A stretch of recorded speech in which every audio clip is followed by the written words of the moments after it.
All right, welcome back to Nadlin Forum Podcast Daily. I'm Ruby, and as always, joined by the legendary Lior. Today we're diving into something that's kind of wild to me, AI virtual staging. So, if you're in real estate, you know how fierce the online game is right now. First impressions? Those listings have got to pop, or buyers just scroll right on by. But now, instead of flying in a team to haul in fancy couches and art, you've got AI. Literally, you upload a photo, pick a vibe, minimalist, bold, family drama, whatever, and boom, suddenly your grandma's brown carpet is replaced with hardwood floors, and there's a balcony with a better view than Bondi Beach. Exactly. And Ruby, honestly, it's kind of a game changer. My friend Matthew Ping, right? He's a broker up in New Hampshire. He told me about this one place he saw. Gorgeous, lush lawn, perfect roof, all this curb appeal, almost too perfect, you know? Turns out the listing was dressed up with AI, the grass greener, new facade, all digital. He joked the fixes would have cost $100,000 in real life. But the whole point was to stop people from clicking away. It's marketing right there. I love that. Honestly, the first time I ran into AI staging, I kind of felt silly. I went to see this apartment in Sydney. Online, it looked like a designer dream. Bright throws, light everywhere, these little succulents lined up on the windowsill. I rock up and, yeah, not even a hint of a plant, just some battered roller blinds. It was sneaky, but unbelievably realistic. That's the tricky part. AI staging can be so convincing, you forget you're looking at a fantasy. And most people, they don't spot the difference right away. That's why it works. You know, kind of similar to what we discussed a couple weeks ago, the way markets change now that everything's moving more digital, just like with online mortgage tools. This is just another layer, but it's visual, emotional, it really pulls you in. So let's talk dollars and cents. Traditional staging, moving in couches, hiring designers, all that jazz, it adds up fast. Like thousands easy, more if you're talking luxury listings. But with AI, you snap some pics, upload them, and have a staged version in, hours? Cost is a fraction of what you'd pay for real furniture. Katie Borja from Reno mentioned how sellers at any price point can benefit now. Makes marketing way less painful on the wallet. Yeah, and time can't beat that. I had this case not long ago, remote listing upstate New York. You know how tough it is to get a stager out there, especially in winter? With AI, we got digital staging in that same week.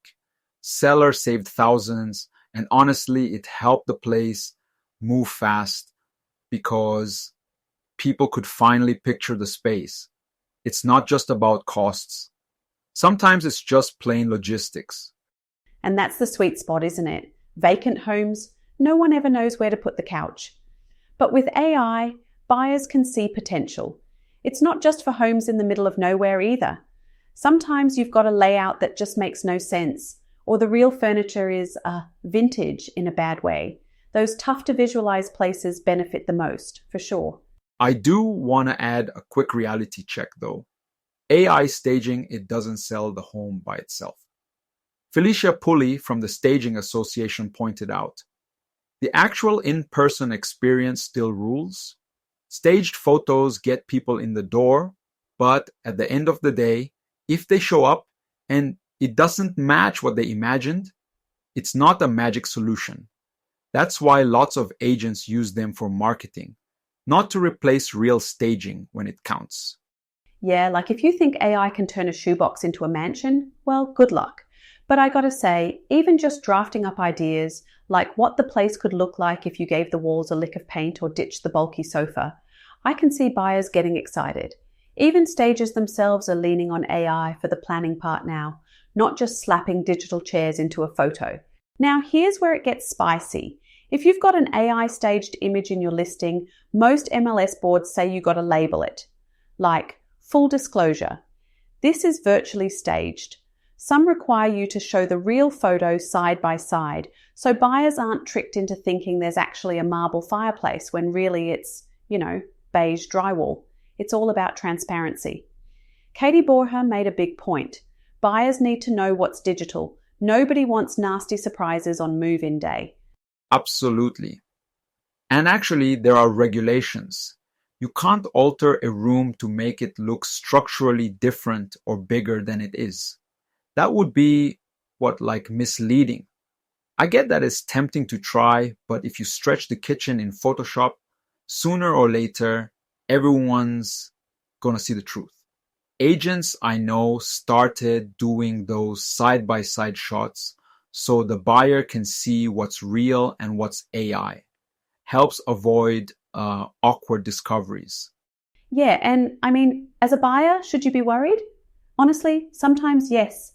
I rock up to an open house expecting a palace from the photos and it's a shoebox. Or you see a pool online and the backyard's just like gravel and a hose hanging on the fence. But at the end of the day, it comes down to the agent's responsibility to make sure you know what's real. Otherwise, they're just asking for trouble. And a little buyer skepticism is healthy, right? Honestly, it's a balancing act. AI staging, super useful, fast, affordable, but if you don't handle it right, it backfires. That's why guidelines matter. Some agents try to push the limits, but reputation is everything. As Ping said, it's an evolution, not a total revolution. The tech is here to stay, it's just got to be used smart. Totally. Look, if you're out there hunting for homes, don't fall for the glitter. Ask your agent what's real and what's virtually fabulous. In fact, if you spot AI staging gone wrong or have a funny story, drop it in the comments or send us a message, yeah? Leia, loved your stories today. Always a pleasure chatting. Thanks, Ruby. I think next time we should talk about the other side of AI in real estate, maybe automation in the mortgage space. Always something new. To everyone listening, thanks for tuning in. Ruby, have a good one. You too. This has been Nadlin Forum Podcast Daily, and we'll catch you next time with more tips, stories, and probably a few bad AI puns from me. Bye.